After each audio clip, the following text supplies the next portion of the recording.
Local and international human rights organizations confirm that Houthi militia prisons, both official and secret, have become systematic centers for practicing physical and psychological torture against abductees, including the elderly and the sick. More is in the following report. In a new case highlighting serious human rights violations committed by the Houthi rebels in Yemen, a 71-year-old educator from Damar Governorate has died from injuries sustained under torture in Houthi prisons, just 14 days after his release from the group's Security and Intelligence Detention Center. Human rights organizations say his death underscores a long-standing pattern of abuse in Houthi detention facilities and has renewed calls for an independent international investigation and accountability for those responsible.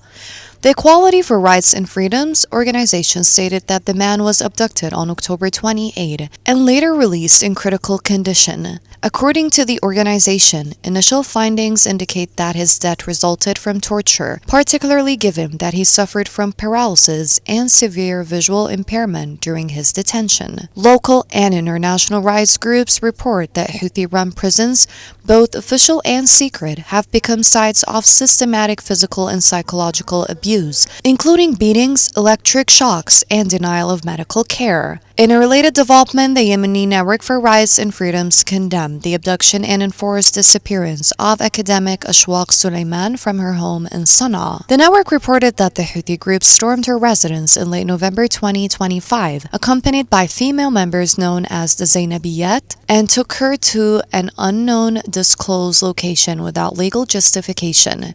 The organization described the incident as a grave violation of fundamental rights and a dangerous escalation in the targeting of women and academics. The network demanded her immediate release, disclosure of her whereabouts, and guarantees for her safety, urging the international community and UN mechanisms to intervene and ensure accountability. As reports of deaths and torture in Houthi prisons continue, human rights organizations are increasing calls for an independent and transparent international investigation, warning that continued international silence risks enabling further abuses.